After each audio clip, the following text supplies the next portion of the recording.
여러분, 혹시 이런 생각 해보신 적 있으십니까? 내 몸 부서져라 이래서 키운 자식이 나중에 내 노후를 지켜줄 유일한 비상금까지 탐내고 있다면 여러분은 부모로서 어떤 선택을 하시겠습니까? 설마 내 자식이 그러겠어? 싶으시겠지만 지금 이 순간에도 수많은 시니어분이 이 문제로 밤잠을 설치고 계십니다. 여기는 경기도 수원시 팔달구 오래된 아파트 단지의 7시 반 저녁 식사 시간입니다. 밥상 위에는 된장찌개 하나와 마른 반찬 몇 개가 전부입니다. 정적이 흐르는 식탁 위로 45살 된 아들의 숟가락 소리만 요란합니다.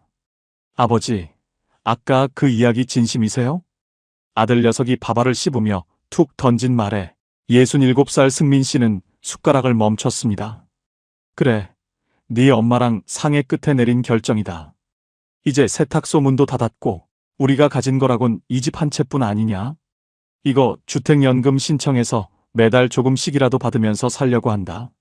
승민 씨의 말이 끝나기도 전에 식탁이 쾅 소리를 내며 흔들렸습니다. 아들이 숟가락을 내던진 겁니다. 아니, 지금 제정신이세요? 이 집이 어떤 집인데 그걸 국가에 넘겨요? 나중에 저 장가갈 때 미천이라도 주셔야 할 거 아니에요. 아버지는 아들 인생보다 국가에 돈 갖다 바치는 게 더 중요하세요? 옆에 있던 아내 희연 씨의 어깨가 움찔하며 떨립니다. 30년 넘게 뜨거운 스팀 연기 마셔가며 남의 집 구겨진 옷 펴주며 모은 돈으로 산 3억 5천만 원짜리 아파트. 그 아파트 하나가 평생의 훈장이자 마지막 생명줄인데 아들은 당연하다는 듯 그 권리를 주장합니다. 야, 이 녀석아. 내 나이가 45이다. 언제까지 부모 등골만 빼먹고 살래? 승민 씨가 참다 못해 소리를 질렀지만 아들의 눈빛엔 미안함이라곤 눈곱만큼도 없습니다. 오히려 내 인감도장 어디 있냐며 소리를 지르고 방으로 들어가 버립니다. 문이 쾅 닫히는 소리에 가슴이 철렁 내려앉습니다. 승민 씨는 생각했습니다. 우리가 어디서부터 잘못된 걸까? 한때는 수원 남문시장에서 인꼬부부라고 소문도 나고 아들놈 서울대학 보냈을 땐 온 동네 잔치를 했었는데 이제 남은 건 텅 빈 통장과 부모를 돈줄로만 보는 자식뿐이라는 사실이 뼈아프게 다가옵니다.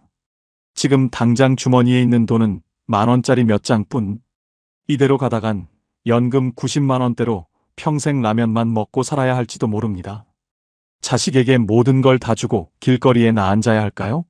아니면 자식과 인연을 끊더라도 내 노후를 지켜야 할까요? 여러분이라면 이런 상황에서 어떤 결정을 내리시겠습니까? 오늘 사연의 주인공 승민 씨 부부는 결국 아주 독한 결심을 하게 됩니다. 그 결심 하나로 연금 100만 원도 안 되던 통장에 돈이 넘쳐나기 시작했고 남의 눈치 보지 않고 당당하게 허리를 펴게 되었습니다. 과연 승민 씨가 아들과의 전쟁을 선포하고 선택한 세 가지는 무엇이었을까요? 이 부부는 결국 자식에게 버림받았을까요? 아니면 기적처럼 인생 2막을 되찾았을까요? 그 눈물 나고도 짜릿한 현실 역전 드라마를 지금 바로 들려드리겠습니다. 지금도 눈을 감으면 그 뜨거운 스팀 냄새가 코끝을 스치는 것 같습니다. 경기도 수원시 팔달구 남문시장 입구에서 35년을 지켰던 우리 부부의 대박 세탁소. 그 좁은 가게가 우리 가족에겐 세상 전부였고 맘 편히 발 뻗고 잘 수 있게 해준 유일한 안식처였습니다. 매일 새벽 5시 반이면 어김없이 보일러를 돌리고 어깨가 빠져라 스팀 다리미를 휘두르며 살았습니다. 승민 씨, 여기 셔츠 칼라 좀 빳빳하게 세워줘요. 내일 우리 아들 상견례거든. 단골 손님들의 그 한마디가 참 좋았습니다. 남의 집 구겨진 인생을 펴준다는 자부심으로 우리 부부는 손가락 마디가 굵어지는 줄도 모르고 일만 했습니다. 아내 희연 씨는 그 옆에서 쉴 새 없이 수선을 했죠. 돋보기를 썼다 벗었다 하며 바늘귀를 꿰던 아내의 모습이 지금도 눈에 선합니다. 그때는 우리 부부 참 행복했습니다. 동네에서는 금슬 좋은 인꼬부부라고 소문이 자자했고 남문시장 상인회에서도 저희 부부 모르면 간첩 소리를 들었으니까요. 특히 하나 있는 아들 녀석이 서울에 있는 이름난 대학에 덜컥 합격했을 때 그날은 세탁소 문을 일찍 닫고 갈비집에 가서 소갈비를 구웠습니다. 아들, 이제 너만 잘 되면 우리 노후는 걱정 없다. 술 기운에 뱉은 그 말이 제 인생에서 가장 뼈아픈 실수가 될 줄은 꿈에도 몰랐습니다. 아들 교육비에 대학 등록금에 어쩌다 보니 서울의 자취방 보증금까지 번 돈은 족족 서울로 올라갔습니다. 아버지, 이번 학기엔 영어 학원도 다녀야 할 것 같아요. 그래, 걱정 마라. 아버지가 다리미질 몇 번 더 하면 된다. 그때는 그게 부모의 도리인 줄 알았습니다. 노후 준비요? 보험 하나 제대로 가입할 생각도 못했습니다. 그저 아들이 우리 부부의 가장 든든한 보험이라고 믿었으니까요. 그런데 말입니다. 인생은 참 알 수가 없더군요. 평생 갈 것 같던 세탁소 영광이 한순간에 꺾이기 시작했습니다. 코로나19라는 놈이 덮치면서 사람들이 외출을 안 하니 드라이클리닝 맡길 정장 한 벌이 안 들어오는 겁니다. 설상가상으로 골목마다 대형 프랜차이즈 세탁소가 들어오고 핸드폰 앱으로 세탁물을 수거해가는 세상이 되니 우리 같은 구식 세탁소는 버틸 재간이 없었습니다. 임대료는 밀리고 가스비 고지서는 쌓여가는데 아들은 서울에서 취업도 못하고 짐을 싸서 집으로 내려왔습니다. 요즘 취업 시장이 얼마나 힘든데 그러세요? 조금만 기다려보세요. 그렇게 말하던 아들의 나이가 30을 넘고 35을 넘고 결국 45살이 되도록 방구석에서 핸드폰만 들여다보는 신세가 됐습니다. 세탁기 돌아가는 소리보다 아들 녀석 한숨 소리가 더 크게 들리던 날들. 가슴에 돌덩이가 얹힌 것처럼 답답했습니다. 결국 작년 겨울 저는 결단을 내려야 했습니다. 여보, 이제 그만하자. 더 버티면 빚만 늘겠어. 아내의 손을 잡으니 35년 세월이 느껴졌습니다. 얼마나 뜨거운 열기에 시달렸는지 피부는 거칠어질 대로 거칠어졌고 관절염으로 퉁퉁 부은 손가락이 애처로웠습니다. 소상공인 시장진흥공단을 찾아가 상담을 받았습니다. 희망 리턴 패키지라는 게 있더라고요. 점포 철거비를 250만 원까지 지원해준다고 해서 신청서를 썼습니다. 평생을 바친 내 일터를 내 손으로 부수기로 결정하던 날, 철거업체 사람들이 와서 기계들을 뜯어내는데 내 몸 일부가 찢겨나가는 것 같았습니다. 텅 빈 가게 안에는 쾌쾌한 세제 냄새와 먼지만 남았습니다. 사장님, 그동안 고생 많으셨어요. 이웃 상인들의 위로가 고마우면서도 앞으로 뭘 먹고 살아야 하나 막막함에 눈앞이 캄캄해졌습니다. 문제는 그 다음이었어요. 가게를 정리하고 손에 쥔 건 소상공인 지원금 몇백만 원뿐이었습니다. 이제 우리 부부에게 남은 건 수원 시내의 낡은 아파트 한 채와 매달 90만 원 조금 넘게 들어오는 연금이 전부였습니다. 그나마 젊었을 때 들어둔 국민연금과 코 묻은 돈처럼 모았던 개인연금이 있어서 죽으라는 법은 없구나 싶었지요. 하지만 그 92만 원이라는 돈이 얼마나 우스운지 아십니까? 아파트 관리비 내고 아내 무릎 치료비 몇 번 내고 나면 남은 돈으로 세 식구 입에 풀칠하기도 벅찼습니다. 그런데 더 기가 막힌 건 아들의 태도였습니다. 집에 내려와 얹혀 사는 주제에 반찬 타령은 기본이고 아버지는 왜 그때 건물을 안 샀냐며 원망을 쏟아냈습니다. 너 주려고 집 한 채 남겨둔 게 어디냐? 제가 화가 나서 빽소리를 지르면 아들은 코웃음을 쳤습니다. 이 낡은 아파트 얼마나 한다고요? 요즘 서울 집값 보셨어요? 그 말을 듣는데 가슴이 미어지더라고요. 부모가 평생을 바쳐 마련한 보금자리를 자식은 그저 자기 인생을 망친 보잘것없는 유산 정도로만 여기고 있었습니다. 그날 밤 아내와 거실에 앉아 통장을 펼쳐보았습니다. 잔고는 바닥을 보이고 있었고 다음 달 국민연금 날짜만 손꼽아 기다려야 하는 처지. 평생을 성실하게 살았는데 왜 우리 인생의 끝자락은 이렇게 차갑고 쓸쓸한 걸까요? 여보, 우리 이대로 가다간 길거리에 나앉겠어. 희연 씨의 목소리가 떨리고 있었습니다. 그때까지만 해도 저는 몰랐습니다. 우리가 이 절벽 끝에서 선택한 길이 아들과의 인연을 끊게 만들고 동시에 우리 부부의 인생을 180도 바꿔놓을 줄은 말입니다. 아직 남은 게 있었어요. 저희 부부가 마지막으로 기댔던 그 결정적인 선택. 아들의 발작적인 반대에도 불구하고 제가 도장을 찍어야만 했던 그 일. 도대체 그 일이 무엇이었을까요? 그리고 45살 아들은 왜 그토록 부모에게 잔인한 말을 퍼부었던 걸까요? 통장에 찍힌 숫자를 보면 한숨부터 나오는 게 요즘 우리네 노후라지요. 세탁소 문을 닫고 맞이한 첫 번째 달, 제 통장에 들어온 돈은 정확히 92만 4천 원이었습니다. 평생 남의 집 옷가지들 칼같이 줄 세워가며 모은 결과가 겨우 이 숫자 하나라니 참으로 허망하더군요. 국민연금에서 65만 원, 예전에 들어둔 쥐꼬리만 한 개인 연금에서 27만 원. 그게 우리 부부의 한 달 생명줄이었습니다. 여러분, 혹시 한 달에 100만 원도 안 되는 돈으로 다 큰 아들까지 셋이서 살아보신 적 있으십니까? 제일 먼저 나가는 게 아파트 관리비더군요. 수원 영통에 있는 이 낡은 아파트. 오래돼서 그런지 겨울엔 난방비가 무섭게 나옵니다. 관리비 25만 원 쑥 빠져나가고 아내랑 제 핸드폰 요금에 인터넷비 합치면 10만 원이 또 사라집니다. 여기에 아내 희연 씨 무릎 관절염 약값에 제 당뇨 약값까지 보태고 나면 남는 돈은 고작 40만 원 남짓입니다. 그 돈으로 30일 동안 세 식구 밥을 해 먹어야 합니다. 여보, 오늘 시장 갔더니 배춧값이 또 올랐더라고요. 그냥 김치 사 먹는 게 낫겠어요. 아내가 시장 바구니를 내려놓으며 힘없이 말합니다. 그 깐깐하던 희연 씨가 배추 한 포기 가격에 손을 떠는 모습을 보는데 가슴 한 구석이 찌릿하게 아파왔습니다. 그런데 문제는 그 다음이었어요. 집에만 있는 45살 아들 녀석은 부모 속도 모르고 매일 배달 음식을 찾습니다. 아버지, 요즘 누가 집밥만 먹어요? 치킨 한 마리 시켜 먹기에 3만 원만 주세요. 염치도 없는 그 소리에 버럭 화를 내고 싶었지만 자식 기죽이는 것 같아 꾸역꾸역 참으며 10,000원짜리 3장을 건넸습니다. 그 돈이 나가면 우리 부부는 일주일을 라면으로 때워야 하는데 말입니다. 그러던 어느 날이었습니다. 답답한 마음에 팔달구청 근처를 걷다가 우연히 벽에 붙은 포스터 하나를 보게 되었습니다. 내 집으로 평생 월급 받는 주택연금. 순간 눈이 번쩍 뜨이더군요. 이 낡은 아파트, 그래도 지금 시세로 3억 5천만 원은 나갑니다. 이걸 담보로 맡기면 죽을 때까지 나라에서 돈을 준다니 이게 꿈인가 생시인가 싶었습니다. 당장 상담 창구로 달려갔습니다. 상담원 직원이 제 생년월일과 아파트 시세를 입력하더니 계산기를 두드리기 시작했습니다. 어르신, 지금 시세대로라면 매달 80만 원 정도 더 받으실 수 있어요.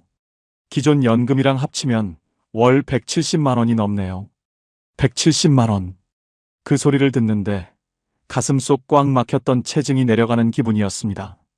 170만 원이면 아내 무릎 치료도 마음 편히 시켜주고 가끔은 동네 친구들이랑 뜨끈한 국밥 한 그릇도 당당하게 내가 계산할 수 있는 돈 아닙니까? 집으로 돌아오는 길 발걸음이 얼마나 가볍던지요. 아내에게 이 기쁜 소식을 전할 생각에 남문시장에서 아내가 제일 좋아하는 붕어빵 5,000원어치를 샀습니다. 여보, 우리 이제 살 길이 생겼어. 이 집 주택연금으로 돌리면 나라에서 꼬박꼬박 돈을 준대. 붕어빵 봉투를 내밀며 흥분해서 말하는 저를 보며 아내 희연 씨도 처음엔 눈을 동그랗게 뜨며 반겼습니다. 정말요? 그럼 우리 이제 돈 걱정 조금 덜어도 되는 거예요? 하지만 기쁨도 잠시였습니다. 거실 소파에 누워 핸드폰만 하던 아들 녀석이 갑자기 벌떡 일어나더니 소리를 지르기 시작했습니다. 뭐라고요? 주택연금? 아버지, 지금 제정신이세요? 그거 신청하면 나중에 이 집 국가가 가져가는 거잖아요. 아들의 눈빛이 순식간에 험악해졌습니다. 지금껏 본 적 없는 서늘한 분노가 서려 있더군요. 아니, 내가 나중에 장가갈 때 이 집이라도 있어야 면이 서지. 그걸 홀락나라에 갖다 바치겠다고요? 저 죽는 꼴 보고 싶으세요? 알고 보니 그게 아니었어요. 아들은 단순히 집이 아까워서 그러는 게 아니었습니다.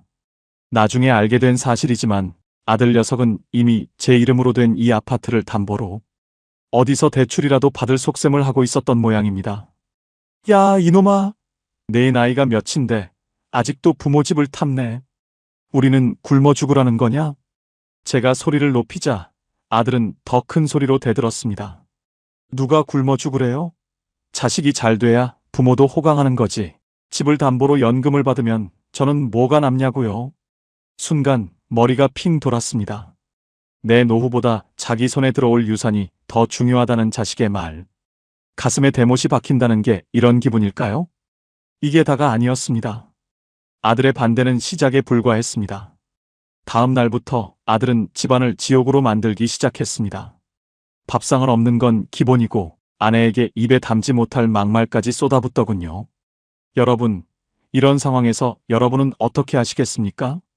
자식의 장래를 위해 내가 굶주리는 길을 택하시겠습니까? 아니면 자식과 담을 싸더라도 내 인생을 찾으시겠습니까? 여기서 끝이 아니에요. 아들의 협박은 날이 갈수록 교묘해졌고 급기야는 저도 몰랐던 충격적인 사실 하나가 터져나오게 됩니다.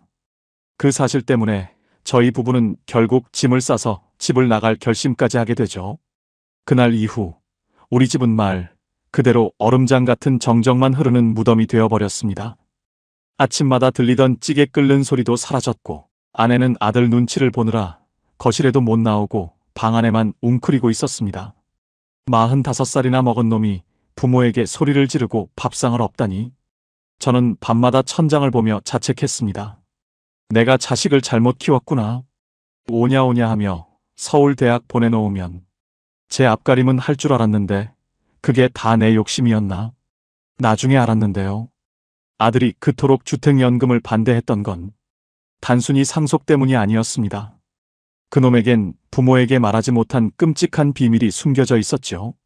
세탁소 문을 닫고 한 보름쯤 지났을까요? 우편함에 꽂힌 낯선 봉투 하나를 발견했습니다. 아들 이름으로 온 등기 우편이었는데 보낸 곳이 이름도 생소한 금융업체였습니다. 무심코 뜯어본 그 종이에는 대출 상환 독촉이라는 무시무시한 글자가 빨갛게 적혀 있었습니다. 원금 5천만 원의 이자까지 붙어 눈덩이처럼 불어나 있더군요. 순간 눈앞이 노랗게 변하면서 다리에 힘이 풀렸습니다. 취업 준비한다고 방구석에만 있던 놈이 도대체 어디서 이런 큰 돈을 빌렸단 말입니까? 손을 벌벌 떨며 아들의 방문을 박차고 들어갔습니다. 이게 뭐냐? 이 돈이 대체 뭐냔 말이야? 아들은 제가 내민 종이를 보더니 당황하기는커녕 오히려 제 손에서 종이를 낚아채며 소리를 질렀습니다. 누가 남의 편지를 마음대로 봐요? 아버지가 보태준 거 있어요? 보태준 게 있냐고?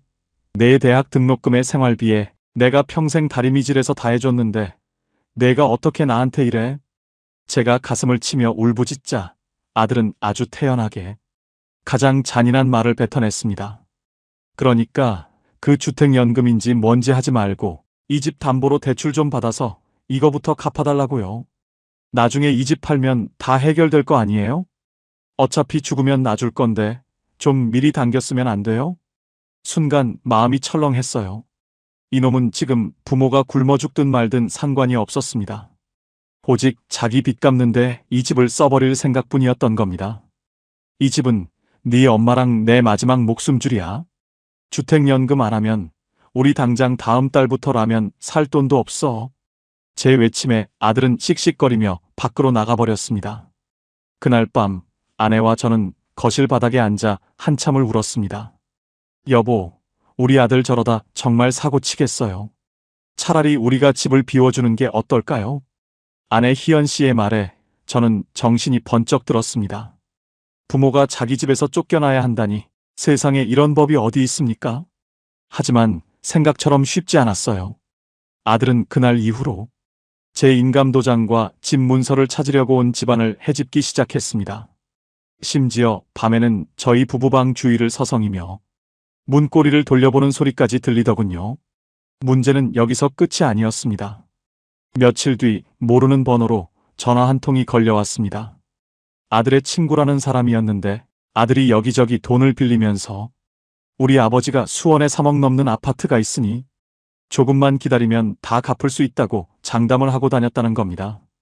가슴이 무너져 내렸습니다. 평생 정직하게 세탁소 운영하며 신용 하나로 살아온 제 인생이 자식놈 때문에 한순간에 사기꾼의 아버지가 될 판이었습니다. 아버님, 아들 인생 살려주세요. 이번에 안 갚으면 걔 정말 큰일 납니다. 아파트 담보로 돈 좀 뽑아주세요. 그 친구라는 사람의 협박조 섞인 목소리를 들으며 저는 주먹을 꽉 쥐었습니다. 여러분, 만약 여러분의 자식이 이런 상황이라면 여러분은 어떻게 하시겠습니까? 자식을 살리기 위해 평생의 집을 담보로 사채 빚을 갚아주겠습니까? 아니면 자식을 포기하더라도 내 노후를 지키시겠습니까? 솔직히 포기하고 싶었습니다. 다 포기하고 그냥 이 집 주고 어디 산속으로라도 들어가고 싶었습니다. 하지만 옆에서 덜덜 떨고 있는 아내의 손을 본 순간 제 안에서 무언가 단단한 것이 치밀어 올랐습니다. 더 이상은 안 된다. 여기서 밀리면 우리 부부는 정말 끝이다. 저는 결심했습니다.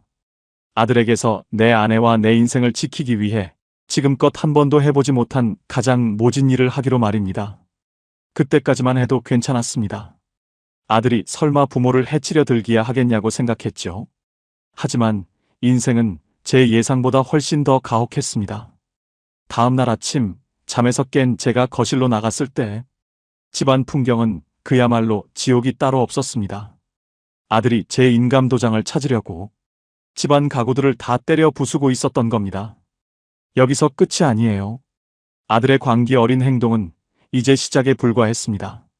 과연 이 아수라장 속에서 승민 씨 부부는 어떻게 탈출했을까요? 그리고 아들의 소나귀에서 그 소중한 집을 어떻게 지켜냈을까요? 인생에서 가장 처절했던 그날의 사투가 시작됩니다. 그날 아침 8시 반, 거실은 발 디딜 틈도 없이 엉망진창이었습니다. 아들 녀석이 제 인감도장을 찾겠다고 서랍이란 서랍은 다 빼놓고 아내가 애지중지하던 낡은 수납장까지 박살을 내놨더군요.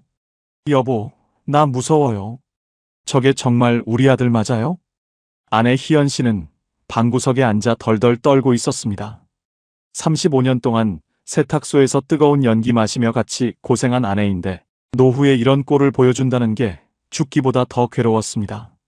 생각처럼 쉽지 않았어요.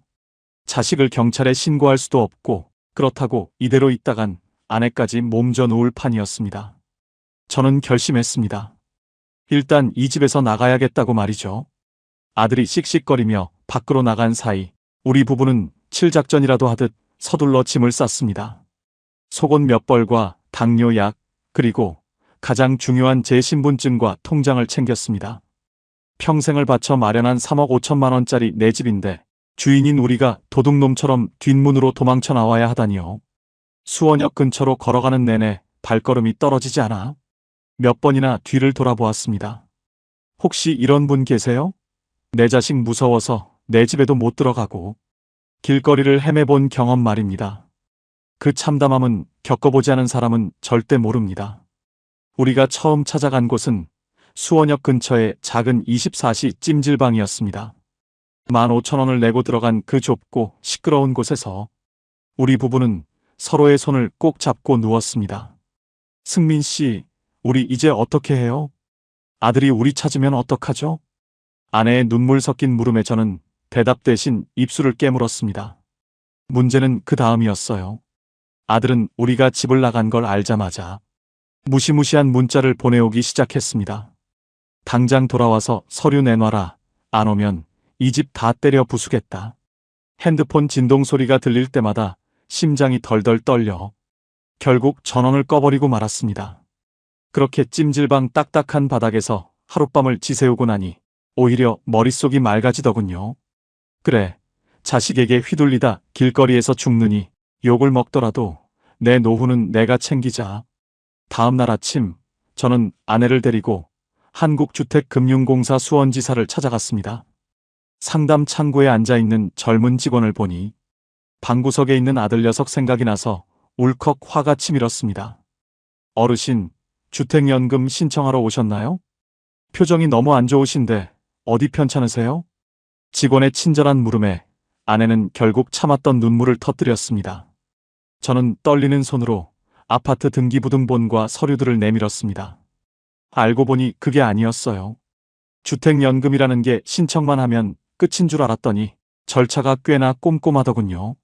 아파트의 정확한 시세를 확인하고 나중에 우리가 죽고 나서 집값이 남으면 자식에게 상속된다는 설명도 들었습니다. 자식에게 줄 게 남긴 남는군요. 제 물음에 직원은 고개를 끄덕였습니다. 그럼요. 쓰고 남은 돈은 상속인에게 돌아가니 걱정 마세요. 그 말을 듣는데 헛웃음이 나왔습니다. 부모를 벼랑 끝으로 밀어낸 자식에게 죽어서까지 돈을 남겨줘야 한다는 현실이 참으로 기가 막혔습니다. 그래도 펜을 들어 신청서에 제 이름을 꾹꾹 눌러 썼습니다. 김, 승, 민. 그 세 글자를 적는 순간 마치 제 인생의 마지막 방어벽을 쌓는 기분이었습니다. 이 서류가 통과되면 이제 매달 80만 원 정도가 제 통장에 들어옵니다. 기존 연금 92만 원에 주택연금 80만 원을 더하면 월 170만 원이 넘는 안정적인 수입이 생기는 겁니다. 여기에 중요한 게 있어요. 단순히 돈이 생기는 게 아니라 이제 국가가 보증하는 내 집이 생겼다는 안도감이었습니다. 아들이 아무리 협박해도 이 집의 권리는 국가와 제가 나누어 가진 것이기에 함부로 대출을 받거나 팔아치울 수 없게 된 것이죠. 어르신, 접수 완료되었습니다. 이제 승인 날 때까지만 조금 기다려주세요. 상담실을 나오는데 아내 희연 씨가 제 팔을 꼭 잡았습니다. 승민 씨, 우리 정말 잘한 거 맞죠? 그래, 잘한 거야. 우리 이제 아들 눈치 안 보고 우리 돈으로 당당하게 밥 먹고 살자. 하지만 기쁨도 잠시였습니다. 상담실 문을 열고 나오는데 복도 저 멀리서 낯익은 실루엣이 보였습니다. 어떻게 알았는지 아들 녀석이 씩씩거리며 지사 안으로 들어오고 있더군요. 순간 마음이 철렁했어요. 놈의 눈은 뒤집혀 있었고 사람들이 보는 앞에서도 소리를 지르기 시작했습니다. 아버지, 진짜 도장 찍었어요? 내 인생 망치려고 작정했냐고요? 평생을 성실하게 살아온 노부부의 마지막 희망이 또다시 자식이라는 벽에 부딪히는 순간이었습니다. 여러분, 만약 공공기관 복도에서 자식이 이렇게 행패를 부린다면 여러분은 어떻게 대처하시겠습니까? 저는 그날 제 평생 가장 차가운 표정으로 아들을 똑바로 쳐다보았습니다. 여기서 끝이 아니에요. 아들의 광기는 이제 선을 넘기 시작했고 우리 부부는 결국 단 한 번도 생각해보지 못한 최후의 수단을 쓰기로 결심하게 됩니다. 그날 이후로 우리 가족의 인연은 영원히 끊어지게 되었죠. 그토록 가슴을 졸이던 일주일이 지나고 오후 2시쯤 제 핸드폰으로 짧은 문자 한 통이 도착했습니다. 한국주택금융공사 주택연금 승인 완료. 내일부터 연금이 지급됩니다. 그 문자를 보는 순간 마치 35년 동안 짊어지고 있던 무거운 다리 밑판을 비로소 내려놓는 것 같은 기분이 들었습니다. 다음 날 아침 통장 정리기를 돌리는데 주택연금 80만 원이라는 글자가 선명하게 찍혀 나오더군요. 기존에 받던 국민연금 92만 원에 더하니 우리 부부 통장에 정확히 172만 원이라는 거금이 모였습니다. 다 된 줄 알았는데 이 숫자가 주는 힘이 대단하더라고요. 가장 먼저 한 일은 아내 희연 씨를 데리고 수원 남문 근처에 이름난 갈비탕집에 가는 것이었습니다. 여보, 오늘은 내가 살 테니까 제일 비싼 특 갈비탕으로 시켜요. 김이 모락모락 나는 고기 국물을 한 수저 뜨는 아내의 얼굴에 정말 오랜만에 발그레한 생기가 돌았습니다. 그동안 10,000원짜리 한 장 벌벌 떨며 시장터에서 시든 배추만 고르던 아내였는데 국밥 한 그릇 마음 편히 사줄 수 있다는 게 가장이자 남편으로서 얼마나 큰 위로가 되던지요. 혹시 이런 분 계세요? 나이 먹고 돈 없으면 내 집에서도 죄인 같고 친구 앞에서도 입이 안 떨어지잖아요. 그런데 통장에 단돈 100만 원이라도 여윳돈이 생기니까 굽었던 제 허리가 절로 펴지는 것 같았습니다. 그 길로 약국에 들러 아내 무릎에 붙일 보험 적용되는 비싼 파스도 사고 제 당뇨 약도 넉넉하게 처방받아 왔습니다. 이게 바로 우리가 꿈꾸던 평범한 노후였는데 그동안 참 멀리도 돌아왔다는 생각이 들더군요. 막상 해보니까요. 돈보다 더 무서운 게 사람 마음입디다. 집안 분위기가 묘하게 바뀌기 시작했거든요. 주택연금을 신청하던 날 그렇게 행패를 부리던 아들 녀석이 거짓말처럼 얌전해진 겁니다. 집안 가구를 때려 부수던 광기는 어디 가고 아침 일찍 일어나 거실 청소를 하지를 않나 아내에게 엄마 무릎은 좀 어떠세요? 라며 살갑게 굴더라고요. 아버지, 제가 그때는 너무 흥분해서 그랬어요. 죄송합니다. 아들이 머리를 극적이며 내뱉은 그 사과에 저희 부부는 마음이 한순간에 녹아내렸습니다. 그래, 지 자식인데 어쩌겠나. 사채 빚 때문에 눈이 뒤집혔던 거지. 본심은 착한 놈이었지. 그렇게 믿고 싶었습니다. 아니, 그렇게 믿어야만 이 평화가 깨지지 않을 것 같았습니다. 아들은 그날 이후로 한 달 동안 정말 효자 노릇을 했습니다. 세탁소 정리하고 남은 지원금으로 아들 녀석 옷도 한 벌 사주고 가끔 용돈도 쥐어주며 우리는 다시 예전의 인꼬 부부, 행복한 가족으로 돌아간 것만 같았습니다. 수원 화성 성곽길을 아내와 함께 걸으며 우리 이제야 좀 사람답게 사네요 라며 웃었습니다. 그때까지만 해도 저는 이 모든 게 폭풍전야의 고요함이라는 걸 눈치채지 못했습니다. 나중에 알았는데요. 아들의 그 친절함 뒤에는 우리 부부의 마지막 숨통을 끊어버릴 아주 정교하고 잔인한 계획이 숨어 있었습니다. 이것만으론 부족했습니다. 아들은 우리가 주택연금을 받는 걸 보며 오히려 새로운 기회를 엿보고 있었던 겁니다. 아버지, 제가 이번에 정말 괜찮은 사업 아이템을 찾았는데 소액 대출만 조금 더 받으면 우리 가족 서울로 이사 갈 수 있어요. 살며시 건네오는 아들의 그 달콤한 유혹. 그때 그 서류를 다시 확인했어야 했습니다. 여기서 끝이 아니에요. 인생은 늘 가장 행복하다고 느낄 때 가장 잔인한 칼을 휘두르더군요. 평화로운 일요일 아침, 우리 부부가 교회에 다녀온 사이 집안의 공기가 싸늘하게 가라앉아 있었습니다. 그리고 거실 탁자 위에는 제 인감도장 대신 도저히 믿을 수 없는 법원 서류 한 장이 놓여 있었습니다. 순간 마음이 철렁했어요. 분명히 주택연금을 신청해서 안전하다고 믿었던 내 집인데 도대체 왜 이런 종이가 날아온 걸까요? 아들이 한 달 동안 부모 비위를 맞추며 몰래 준비했던 것. 그것은 주택연금보다 훨씬 더 무섭고 법적으로도 되돌리기 힘든 끔찍한 덫이었습니다. 그런데 말입니다.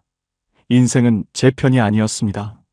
일요일 정오, 교회에서 아내와 손을 잡고 돌아오던 그 길이 제 인생의 마지막 평화였다는 걸 현관문을 열기 전까지는 꿈에도 몰랐습니다. 집안은 이상하리만큼 조용했습니다. 매일 거실 청소를 해놓겠다며 큰 소리 치던 아들 녀석의 기척이 전혀 없더군요. 아들, 우리 왔어.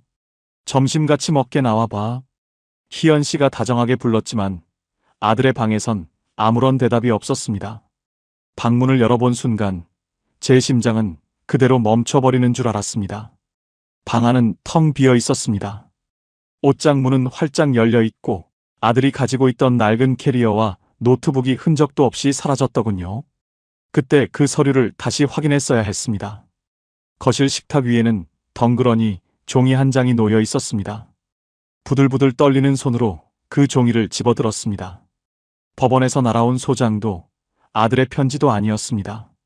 그것은 제 명의로 된 신용대출 약정서와 제 통장의 비밀번호가 바뀐 것을 알리는 통지서였습니다. 순간 마음이 철렁했어요. 머릿속이 하얘지며 다리가 후들거렸습니다. 알고 보니 아들의 그 지극정성하던 효도는 모두 연극이었습니다. 한 달 동안 제 말벗이 되어주고 핸드폰 사용법을 가르쳐준다며 제 손에 들린 핸드폰을 만지작거리던 이유가 따로 있었던 겁니다. 요즘은 핸드폰 하나면 못하는 게 없는 세상이라지요. 아들 녀석은 핸드폰 사용법을 알려준다는 핑계로 제 지문을 등록하고 비대면으로 인증을 받아 제 이름으로 된 비싼 보험들을 담보로 약관 대출을 받고 심지어 제 신용을 담보로 고금리 사채 대출까지 8천만 원이나 끌어다 쓴 겁니다. 알고 보니 그게 아니었어요. 주택연금을 신청해서 이제 한숨 돌리나 싶었는데 아들은 국가에서 꼬박꼬박 들어오는 제 연금을 확정 수입으로 계산해 대출업체에 제 이름으로 돈을 빌리는 파렴치한 짓을 저질렀습니다. 아버지는 어차피 매달 나라에서 돈이 나오니까 이 이자 정도는 충분히 갚으실 수 있잖아요. 종이 뒷면에 갈겨 써놓은 아들의 그 한 문장을 읽는 순간 제 가슴 속에선 짐승 같은 울음소리가 터져나왔습니다. 혹시 이런 기분 아십니까? 내 몸으로 낳아 35년을 먹이고 입힌 자식이 내 등에 칼을 꽂고 도망갔다는 그 비참한 현실 말입니다. 옆에서 서류를 같이 읽던 아내 희연 씨는 비명조차 지르지 못한 채 그대로 바닥에 주저앉아 헛구역질을 하기 시작했습니다. 문제는 여기서 끝이 아니었습니다. 잠시 후 꺼져 있던 제 핸드폰을 켜자마자 모르는 번호로 전화가 빗발치기 시작했습니다. 김승민 씨 되시죠? 여기 XX캐피탈입니다. 오늘 오전까지 입금하기로 한 이자 왜 안 들어옵니까? 거칠고 위협적인 목소리가 핸드폰 너머로 쏟아졌습니다. 주택연금으로 받기로 한 80만 원은커녕 이제 매달 갚아야 할 이자만 200만 원이 넘는다는 사실이 믿기지 않았습니다. 여기서 중요한 게 있어요. 아들은 제가 주택연금을 신청할 때 썼던 그 고유의 복지 혜택들과 제 신용도를 철저히 이용했습니다. 부모의 노후를 지켜줄 최후의 방패를 자식놈이 가장 날카로운 창으로 바꿔서 제 가슴을 찌른 겁니다. 여보, 우리 이제 정말 어떡해요? 집까지 뺏기면 우린 이제 갈 데가 없잖아요. 희연 씨는 제 바짓가랑이를 붙잡고 오열했습니다. 평생 성실하게 살면 노후엔 웃을 일만 있을 줄 알았습니다. 주택연금만 신청하면 만사가 형통일 줄 알았습니다. 하지만 예상과 완전히 달랐습니다. 법은 제 편이 아니었고 자식은 제 원수보다 못했습니다. 이게 다가 아니었습니다. 아들은 도망가기 직전 우리 부부가 생활비로 쓰려고 남겨두었던 세탁소 정리지원금 잔액 300만 원마저 제 핸드폰 뱅킹으로 싹 긁어서 사라졌습니다. 통장 잔고 영원. 당장 오늘 저녁에 먹을 쌀 한 톨 살 돈도 남지 않았습니다. 여러분, 67세의 나이에 자식에게 전 재산을 도둑맞고 사채 빚더미에 올라앉게 된다면 여러분은 삶을 포기하시겠습니까? 저는 그날 밤 어두컴컴한 거실에 홀로 앉아 박살난 수납장 틈에 끼어있는 아들의 어린 시절 사진을 보았습니다. 그리고 제 평생 단 한 번도 품어보지 않았던 도끼를 품었습니다. 오냐, 내가 내 아들이 아니라 내 목숨을 노리는 악귀라면 나도 더 이상 부모로 죽지는 않겠다. 여기서 끝이 아니에요. 이 지옥 같은 상황에서 제가 어떻게 다시 일어설 수 있었을까요? 주머니에 단돈 1,000원 한 장 없던 그 비참한 노부부가 어떻게 8천만 원의 빚을 이겨내고 다시 통장에 돈이 넘쳐나는 기적을 만들었을까요?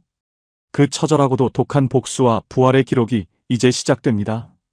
그날 밤 우리 부부는 보일러도 켜지 못한 차가운 거실 바닥에서 서로의 체온에 의지해 밤을 지새웠습니다. 통장 잔고 영원. 아들이 싹 긁어간 300만 원은 우리 부부가 다음 달 연금이 나올 때까지 버틸 수 있는 유일한 숨구멍이었는데 그 구멍마저 막혀버린 겁니다. 여보, 내일 당장 주민센터라도 가봐요. 우리 이러다 굶어 죽는 거 아니에요? 희연 씨의 목소리는 갈라져 있었습니다. 평생 남의 옷 드라이클리닝 해주며 깨끗하게 살아온 세월인데 내 자식 때문에 구걸이라도 해야 하는 처지가 된 게 참으로 기가 막혔습니다. 다음 날 아침 일찍 저는 무거운 몸을 이끌고 수원시청과 주민센터를 찾아갔습니다. 그때는 몰랐습니다. 나라에서 주는 복지 혜택이라는 게 저처럼 멀쩡한 아파트 한 채 가진 사람에겐 참으로 박하다는 사실을요. 어르신, 집이 3억 원이 넘으셔서 기초생활 수급자 신청은 어렵습니다. 아드님이 하신 대출은 민사로 해결하셔야 해요. 민사. 그 차가운 단어 하나가 제 가슴을 짓눌렀습니다. 변호사를 살 돈은커녕 당장 점심 먹을 돈도 없는데 법대로 하라는 말이 얼마나 공허하게 들리던지요. 문제는 여기서 끝이 아니었습니다. 아들이 제 명의로 받아둔 대출 이자가 당장 다음 주부터 빠져나가야 했습니다. 제때 안 갚으면 제 신용은 바닥이 나고 어렵게 신청해둔 주택연금마저 압류될지 모른다는 공포가 밀려왔습니다. 솔직히 포기하고 싶었습니다. 수원천 다리 위에서 흐르는 물을 보며 그냥 여기서 끝낼까 하는 생각도 수천 번 했습니다.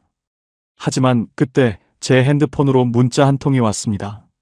승민 씨, 무릎 파스 다 떨어졌는데 올 때 좀 사다 줄래요? 아내의 그 소박한 부탁 하나가 저를 다시 땅으로 끌어내렸습니다. 내가 여기서 무너지면 저 가련한 여자는 누가 지켜주겠나 싶더군요. 저는 그 길로 인력사무소를 찾아갔습니다. 사장님, 저 세탁소 35년에서 힘 하나는 자신 있습니다. 뭐든 시켜만 주십시오. 당장 오늘 일당이 급합니다. 67의 나이에 공사판 잡부로 나선 저를 보며 사무소 소장은 혀를 끌끌 찼습니다. 영감님, 이 나이에 사고 나면 우리만 손해예요. 그냥 돌아가세요. 막상 해보니까요. 자존심은 배고픔 앞에 아무짝에도 쓸모없었습니다. 저는 소장 앞에 무릎을 꿇다시피 매달렸습니다. 결국 그날 오후부터 수원 인근 물류창고에서 박스 나르는 일을 시작했습니다. 스팀 다리미 대신 무거운 택배 상자를 들고 먼지 자욱한 창고에서 10시간을 버텼습니다. 허리는 끊어질 것 같고 손가락 마디마디가 비명을 질렀습니다. 하지만 저녁에 받은 일당 12만 원. 그 빳빳한 만원짜리 12장을 손에 쥐었을 때 저는 세탁소 대박 났던 날보다 더 진한 눈물을 흘렸습니다. 이 돈이면 아내 약을 사고 오늘 저녁 따뜻한 쌀밥을 지을 수 있습니다. 나중에 알았는데요. 제가 창고에서 박스를 나르는 동안 아내 희연 씨도 가만히 있지 않았더라고요. 집에 돌아오니 아내가 부엌 식탁에 종이 뭉치를 잔뜩 쌓아두고 무언가를 열심히 적고 있었습니다. 이게 다 뭐예요, 여보?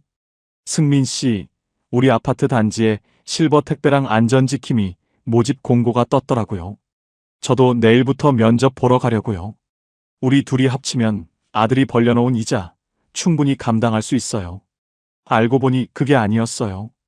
우리는 자식에게 버림받은 불쌍한 노인이 아니라 서로를 지키기 위해 다시 군장을 매는 전우였습니다. 우리는 그날 밤 식탁 앞에 앉아 앞으로의 생존 계획을 세웠습니다. 첫째, 아들과 법적으로 완전히 남남이 되는 절차를 밟을 것. 둘째, 주택연금은 절대로 해지하지 않고 수령액을 지킬 것. 셋째, 몸을 움직여 단돈 10만 원이라도 우리 힘으로 벌 것. 여기서 중요한 게 있어요. 아들이 도망치면서 가져간 제 핸드폰 속 보험 앱과 금융 정보를 전부 초기화하고 보안을 강화했습니다. 더 이상 자식이 제 인생에 빨대를 꽂지 못하도록 가장 잔인하고 단호한 벽을 세운 겁니다. 아버님, 아드님 고소하실 건가요? 무료 법률 상담소에서 만난 변호사가 물었습니다. 저는 잠시 망설였지만 옆에서 제 손을 꼭 잡은 아내의 떨림을 느끼며 고개를 끄덕였습니다. 네, 고소하겠습니다. 그놈은 제 아들이 아니라 제 아내를 죽이려 한 범죄자입니다. 여기서 끝이 아니에요. 빚더미에 올라앉아 오늘만 살던 우리 부부에게 생각지도 못한 두 번째 기회가 찾아옵니다. 우리가 그토록 아꼈던 그 세탁소 기술이 전혀 예상치 못한 곳에서 큰돈이 되어 돌아오기 시작했거든요. 연금 100만 원도 안 되던 통장에 돈이 넘쳐나게 된 그 두 번째 비결, 여러분은 상상이나 하실 수 있겠습니까? 물류창고에서 박스를 나른 지 보름째 되던 날이었습니다. 나이 67에 하루 10시간씩 허리를 굽혔다 폈다 하니 밤마다 온몸에 파스를 도배해도 비명이 절로 나오더군요. 승민 씨, 제발 그만둬요. 이러다 사람 잡겠어요. 아내 희연 씨가 제 퉁퉁 부은 발을 주무르며 울먹였지만 저는 입술을 깨물고 버텼습니다. 당장 아들놈이 남긴 사채 대출 이자를 못 내면 어렵게 일궈놓은 우리 집이 경매로 넘어갈 판이었으니까요. 예상과 완전히 달랐습니다. 인생은 참 묘한 구석이 있더군요. 그날도 절뚝거리며 퇴근하던 길에 수원 광교 신도시 근처에 새로 생긴 대형 프리미엄 세탁센터 앞을 지나게 됐습니다. 유리창 너머로 젊은 직원들이 최신식 기계 앞에 서 있는데 한 직원이 고가로 보이는 실크 원피스를 들고 쩔쩔매고 있더군요. 아, 이거 얼룩이 왜 안 지워지지? 손님은 오늘 저녁까지 해달라는데. 저는 무의식적으로 가게 안으로 발을 들였습니다. 35년 동안 다리미와 약품을 만져온 제 눈에는 그게 무슨 얼룩인지 어떤 약품을 써야 하는지 한눈에 보였거든요. 이보게, 그건 물로 지우면 안 돼. 유기용제에 알코올을 조금 섞어서 살살 문질러야지. 제 말에 젊은 직원이 의심스러운 눈초리로 저를 쳐다봤습니다. 하지만 믿져야 본전이라는 생각이었는지 제게 옷을 건네주더군요. 생각처럼 쉽지 않았어요. 오랜만에 잡은 약품이라 손이 떨렸지만 제 몸이 기억하는 감각은 무서웠습니다. 얼룩의 결을 따라 툭툭 치고 스팀을 살짝 쬐어주니 지워지지 않던 진흙 얼룩이 마법처럼 사라졌습니다. 우와, 할아버지, 진짜 장인이시네요. 젊은 직원의 감탄사에 가게 안쪽에서 점장이 걸어 나왔습니다. 나중에 알았는데요. 그 가게는 요즘 유행하는 명품 세탁 전문점이었습니다. 최신 기계는 많지만 정작 원단의 특성을 잘 아는 숙련공이 없어 애를 먹고 있었다더군요. 점장은 제 경력을 듣더니 그 자리에서 제안을 했습니다. 어르신, 매일 오실 필요 없습니다. 오후 1시부터 4시까지 딱 3시간만 마스터로 상주해 주시면 안 될까요? 월급은 250만 원 드리겠습니다. 250만 원. 하루 10시간 박스를 날라야 받을 수 있던 돈을 하루 3시간, 제 평생의 기술을 쓰는 대가로 받게 된 겁니다. 여기서 끝이 아니에요. 아내 희연 씨도 놀라운 소식을 들고 왔습니다. 주민센터에서 하는 시니어 복지 프로그램 중 하나인 학교 안전지킴이에 합격한 건데요. 아침 8시 반부터 12시 반까지 아이들 등교를 도와주고 매달 70만 원의 수당을 받게 되었습니다. 혹시 이런 분 계세요? 나이 먹고 할 수 있는 게 경비나 청소뿐이라고 생각하시는 분들 말입니다. 우리가 평생 해온 그 일 속에 노후를 살릴 열쇠가 있다는 걸 저도 이번에야 깨달았습니다. 자, 이제 계산기를 한번 두드려 볼까요? 주택연금 80만 원, 국민연금 92만 원, 여기에 제 급여 250만 원과 아내 수당 70만 원을 합치니 우리 부부의 한 달 수입이 무려 492만 원이 되었습니다. 이것만으론 부족했습니다. 아내는 여기서 멈추지 않고 3가지 비결 중 마지막인 근검절약에 돌입했습니다. 수원 지역 화폐인 수원페이를 10% 할인가로 충전해 생활비를 쓰고 각종 마트 앱을 깔아 포인트 적립과 할인을 꼼꼼히 챙겼습니다. 승민 씨, 이렇게 하니까 한 달에 20만 원은 그냥 아끼더라고요. 아내의 눈이 다시금 반짝이기 시작했습니다. 그런데 말이에요. 돈이 모이기 시작하니까 희한하게 그 죽일 놈의 아들 생각이 안 나더군요. 처음에는 배신감에 잠을 설쳤는데 이제는 우리 부부의 삶이 너무나 소중해서 그놈 때문에 내 인생을 낭비할 시간이 아까워진 겁니다. 우리는 아들이 남긴 8천만 원의 대출 원금을 갚기 위해 매달 300만 원씩 저축을 시작했습니다. 문제는 여기서 끝이 아니었습니다. 우리가 다시 일어서고 있다는 소문이 어디까지 흘러갔는지 한 달 넘게 소식 한 자 없던 아들 녀석에게서 갑자기 연락이 오기 시작한 겁니다. 그것도 아주 비굴하고 처참한 목소리로 말이죠. 순간 마음이 철렁했어요. 아들은 전화기 너머로 울먹이며 말했습니다. 아버지, 저 지금 사채업자들에게 잡혀 있어요. 죽을 것 같아요. 제발 한 번만 살려주세요. 여러분, 다시 통장에 돈이 쌓이고 평화가 찾아왔을 때 죽어가는 자식이 다시 손을 내민다면 여러분은 그 손을 잡아주시겠습니까? 아직 남은 게 있었어요. 아들의 그 전화가 우리 부부의 마지막 시험대라는 것을요. 저는 그날 아내와 마주 앉아 인생에서 가장 차갑고도 단호한 결정을 내리게 됩니다. 그 결정이 우리 부부를 진정으로 자유롭게 만들어 주었습니다. 전화기 너머로 들려오는 아들의 울음소리는 처절했습니다. 아버지, 제가 잘못했어요. 한 번만, 딱 한 번만 살려주세요. 이놈들이 제 손가락이라도 자르겠대요. 5천만 원만, 아니 3천만 원만이라도 어떻게 안 될까요? 그 목소리를 듣는 순간 제 심장이 바닥으로 툭 떨어지는 것 같았습니다. 아무리 나를 배신하고 등에 칼을 꽂은 자식이라지만 죽겠다는 소리를 듣고 멀쩡할 부모가 세상에 어디 있겠습니까? 순간 마음이 철렁했어요. 옆에서 통화 내용을 듣고 있던 아내 희연 씨의 얼굴이 백지장처럼 하얘졌습니다. 아내는 제 팔을 붙잡고 부들부들 떨며 입술만 벙긋거렸습니다. 살려줘야 하는 거 아니냐는 그 간절한 눈빛. 저는 잠시 눈을 감았습니다. 지금 우리 통장에는 그동안 죽어라 일해서 모은 돈과 연금을 아껴둔 돈, 약 3천만 원 정도가 모여 있었습니다. 문제는 여기서 끝이 아니었습니다. 만약 이 돈을 아들에게 보내주면 우리는 다시 빈털터리가 됩니다.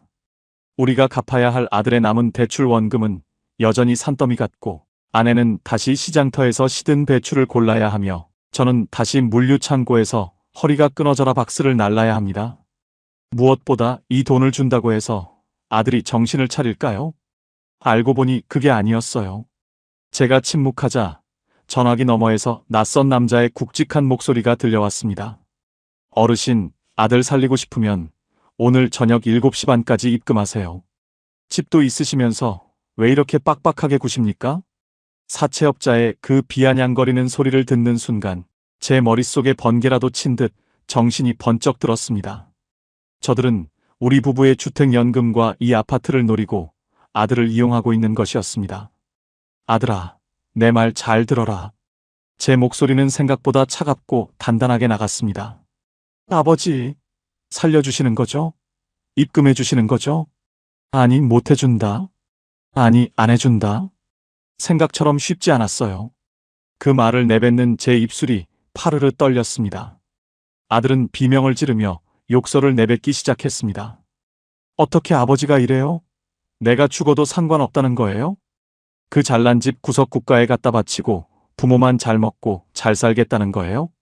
패륜적인 막말이 쏟아졌지만 저는 전화를 끊지 않았습니다. 그래, 내 말대로 나만 잘 먹고 잘 살련다. 35년 동안 세탁소 스팀 연기 마시며 너 하나 사람 만들려고 살았는데 결과가 이거라면 나는 오늘부로 부모라는 이름의 사표를 던지련다. 죽을 각오가 됐으면 그 각오로 거기서 버텨라. 다시는 전화하지 마라. 전화를 끊고 배터리를 빼버렸습니다. 나중에 알았는데요. 그날 제가 돈을 보냈다면 아들은 다시 도박판으로 달려갔을 거라더군요. 아내는 그날 밤 거실에서 짐승처럼 울었습니다. 저도 베갯니들 적시며 밤을 지새웠지요. 하지만 다음날 아침 우리는 평소처럼 7시 반에 일어났습니다. 아내는 학교 안전지킴이 옷을 챙겨 입었고 저는 세탁 마스터 앞치마를 둘렀습니다. 여기에 중요한 게 있어요. 우리가 아들을 외면한 게 아니라 아들을 살리기 위해 독해진 것이었습니다. 우리는 변호사를 통해 아들과 경제적으로 완전히 남남이 되는 법적 절차를 마무리했습니다. 제 명의로 된 모든 보험과 금융 자산의 본인 확인 강화 서비스를 신청했고 사채업자들이 우리 집 근처에 얼씬도 못하도록 경찰에 신변 보호 요청도 했습니다. 주택연금 덕분에 이 집의 소유권 일부가 공사에 있으니 함부로 압류하거나 뺏어갈 수도 없다는 사실이 얼마나 든든하던지요. 그때까지만 해도 괜찮았습니다. 아들이 정말 잘못될까봐 노심초사했죠. 그런데 한 달 뒤 아들에게서 문자가 왔습니다. 공사 현장에서 잡부로 일하며 찍은 손바닥 사진이었습니다. 아버지, 저 살았습니다. 죽을 힘 다해 빚 갚으며 살겠습니다. 그 짧은 문자를 보고 아내와 저는 서로를 껴안고 엉엉 울었습니다. 우리가 돈을 주지 않은 것이 결국 자식을 살린 마지막 교육이었음을 깨달은 순간이었습니다. 막상 해보니까요. 노후의 평화는 자식의 효도가 아니라 부모의 단호한 경제적 독립에서 오더군요. 현재 우리 부부의 통장에는 매달 490만 원이 넘는 돈이 들어옵니다. 아들의 빈 이자를 갚고도 한 달에 200만 원 넘게 저축을 합니다. 이제는 주말이면 아내와 수원 행궁동 맛집 탐방도 다니고 가을에는 제주도 한 달 살기도 계획하고 있습니다. 여기서 끝이 아니에요.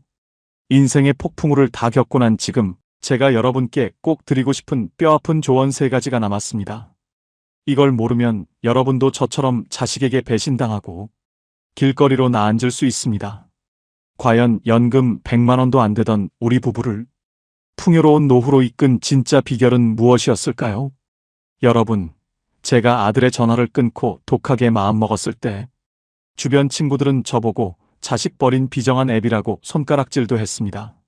하지만 1년이 지난 지금 제 선택이 틀리지 않았음을 증명하고 있습니다. 연금 100만 원도 안 되던 우리 부부의 통장에 돈이 넘쳐나게 된 건 운이 좋아서가 아니라 딱 3가지를 목숨 걸고 지켰기 때문입니다. 첫 번째는 집을 유산이 아니라 연금으로 바꾼 것입니다. 많은 시니어분이 그래도 자식 놈 집 한 채는 물려줘야지 하며 이 낡은 아파트를 끝까지 쥐고 계십니다. 하지만 여러분, 내가 굶어 죽어가는데 집 한 채가 무슨 소용입니까? 저는 3억 5천만 원짜리 집을 담보로 주택연금을 신청해 매달 80만 원이라는 마르지 않는 샘물을 만들었습니다. 이게 좋은 점이 뭔지 아세요? 아무리 자식이 사고를 쳐도 이 집은 국가가 관리하기 때문에 함부로 대출을 받거나 팔아치울 수가 없다는 겁니다. 내 노후의 성벽을 국가가 대신 쌓아주는 셈이지요. 두 번째는 죽을 때까지 내 일을 놓지 않은 것입니다. 세탁소 문을 닫았을 때 저는 제 인생이 끝난 줄 알았습니다. 하지만 35년 다리미질 기술은 어디 안 가더라고요. 프리미엄 세탁소 마스터로 일하며 받는 250만 원과 아내가 학교 안전지킴이로 받는 70만 원의 복지 수당. 이게 뭐이니 웬만한 대기업 다니는 자식 월급 안 부럽습니다. 병원비가 무서워서 못 움직이겠다는 분들 계시죠? 오히려 몸을 움직여 일을 하니까 당뇨 수치도 내려가고 무릎 보험 청구할 일도 줄어들더군요. 노후에 가장 무서운 건 돈 없는 게 아니라 할 일이 없는 겁니다. 마지막 3번째는 자식과 경제적으로 완벽히 남이 된 것입니다. 이게 가장 힘들고 뼈아픈 조언일 겁니다. 하지만 여러분, 자식이 잘 돼야 나도 호강한다는 생각, 그거 이제는 버리셔야 합니다.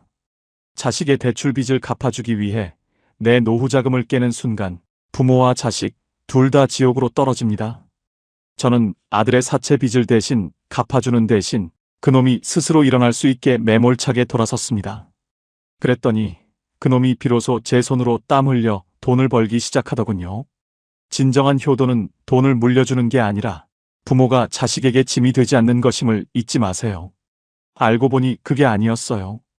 돈이 많아야 행복한 게 아니라 누구에게도 손 벌리지 않을 당당함이 있어야 행복한 거였습니다.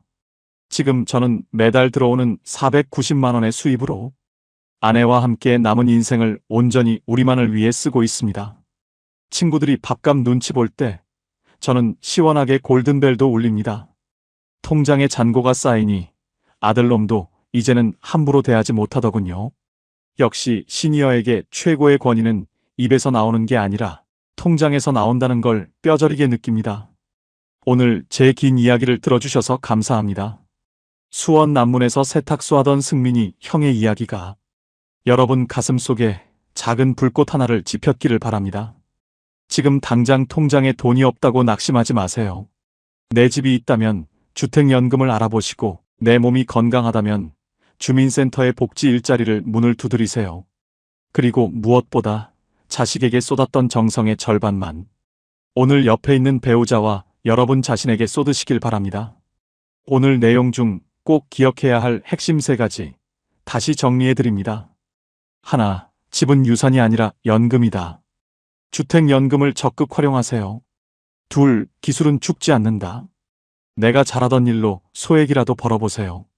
셋, 경제적 독립이 최고의 효도다. 자식에게 밑 빠진 독에 물 붓게 하지 마세요.